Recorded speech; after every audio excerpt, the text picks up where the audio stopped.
Chaque jour, ce sont plus de 100 000 tonnes de verre qui sont produites à travers le globe. Rien qu'au Brésil, la production annuelle est estimée à 1,5 million de tonnes. Pour répondre à cette demande colossale, il faut traiter quotidiennement des milliers de tonnes de sable. Mais vous êtes-vous déjà demandé comment cette poudre fine se transforme en l'un des matériaux solides les plus utilisés au monde ? Dans cet épisode, nous allons découvrir la fabrication du verre à partir de la fusion du sable de silice. Restez avec nous jusqu'au bout. Je suis votre hôte et vous êtes sur Pourquoi et comment. N'hésitez pas à laisser un j'aime, à vous abonner et à activer la cloche pour ne rien manquer. Le monde tel que nous le connaissons serait inconcevable sans lui. Cette merveille de l'ingénierie est présente partout autour de nous. Elle est un élément essentiel de nos bâtiments, de nos automobiles, de nos smartphones et même de nos panneaux solaires. Bien qu'il paraisse fragile, le verre peut se révéler étonnamment robuste. Une fois renforcé, il peut supporter des températures extrêmes, de fortes pressions et même des impacts violents. Grâce à cette résistance remarquable, il est l'un des matériaux de prédilection dans le secteur de la construction. On pense que le verre fut découvert par hasard par des peuples anciens en chauffant du sable riche en silice avec des cendres de bois, lesquelles contiennent du carbonate de sodium. Ce mélange produisit une substance qui, en refroidissant, forma une matière vitrifiée. Les premiers objets en verre furent fabriqués dans l'Égypte ancienne et en Mésopotamie vers 3000 ans avant notre ère. Il s'agissait de petits articles tels que des perles, des amulettes et des vases, souvent colorés et opaques. Les Romains développèrent la technique du soufflage aux alentours de 50, révolutionnant ainsi sa production et permettant la création d'objets plus grands, plus fins et bien plus rapides à réaliser. Puis vint la révolution industrielle. Des machines et des fours modernes permirent la production de masse. Les vitres planes firent leur apparition dans les fenêtres et les miroirs. Cependant, la fabrication du verre demeurait un processus complexe et onéreux. Il était produit dans d'immenses fours, puis coulé sur des surfaces planes. Une méthode lente et inefficace qui n'offrait pas une parfaite planéité. Un long et coûteux ponçage ainsi qu'un polissage étaient nécessaires. La donne changea radicalement à partir de 1952, lorsque l'ingénieur britannique Sir Alastair Pilkington inventa et développa une méthode révolutionnaire. Le float glass ou procédé du verre flotté. Cette technique permet la fabrication continue de verre parfaitement plat en le faisant flotter sur un bain d'étain liquide. Grâce à cette innovation, il devint possible de produire à grande échelle et à moindre coût des vitres entièrement lisses et transparentes. Les matières premières de base pour fabriquer du verre sont le sable de silice, le carbonate de sodium et le calcaire. Des débris de verre recyclés, appelés calcins, peuvent également être ajoutés. Ce mélange sec constitue ce qu'on nomme le batch ou composition. Le sable de silice est extrait de gisements naturels riches en quartz, comme les liths de rivière, les dunes ou les roches sédimentaires. Après extraction, il subit un traitement comprenant lavage, tamisage et élimination des impuretés, pour obtenir un matériau pur et homogène. Le sable lavé et les autres matières premières sont acheminées vers les verreries. Les plus grandes industries peuvent recevoir jusqu'à 5000 tonnes de sable de silice par semaine. Les ingrédients sont stockés dans d'immenses silos, puis prélevés au fur et à mesure des besoins de la chaîne de production. Ils sont soigneusement dosés et mélangés avant d'être introduits dans le four. Chaque composant a un rôle précis. Le sable, qui représente environ 60% du mélange, est associé au carbonate de sodium et au calcaire. Ces additifs modifient la structure de la silice, abaissent son point de fusion et facilitent sa fonte.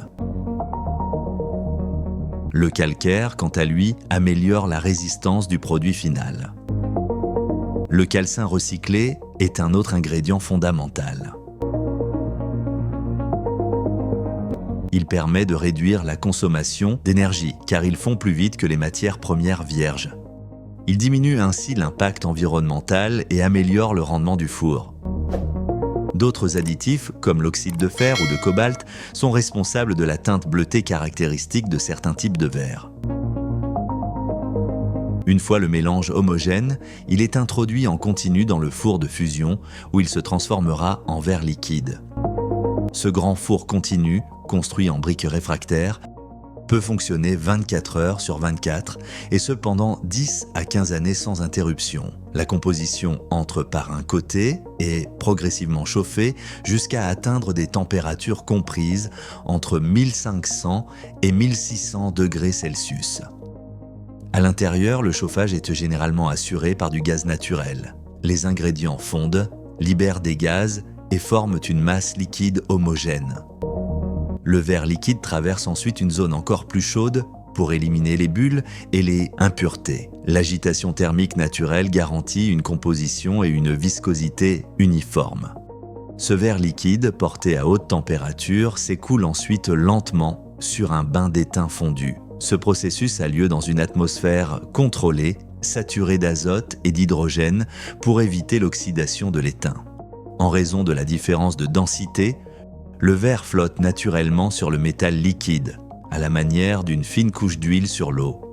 Sous l'effet de la gravité et de la tension superficielle, la masse vitreuse s'étale de manière uniforme, formant un ruban continu, lisse et d'épaisseur constante. L'épaisseur finale est contrôlée par la vitesse d'avancement et l'action de rouleau sur les bords.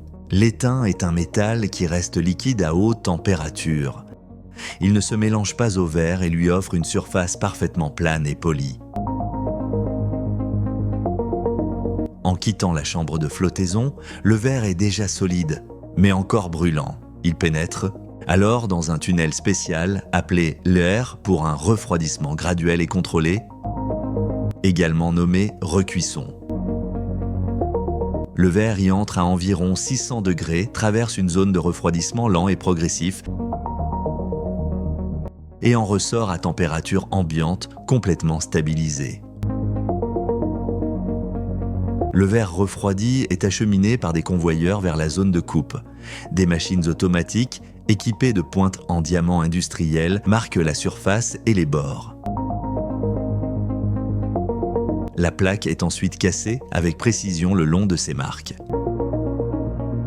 Les feuilles peuvent être découpées aux dimensions standards ou sur mesure. L'ensemble du processus est supervisé depuis une salle de contrôle qui surveille en temps réel la température des fours, la qualité du verre, la vitesse de la ligne et chaque étape de la production, garantissant ainsi efficacité, sécurité et haute qualité. Les verres présentant des défauts sont rejetés, broyés et renvoyés en début de chaîne sous forme de calcin. Les plaques approuvées sont collectées et empilées verticalement sur des chevalets métalliques. Séparées par des intercalaires protecteurs pour éviter les rayures et les bris, elles sont ensuite prêtes à être emballées et distribuées sur le marché.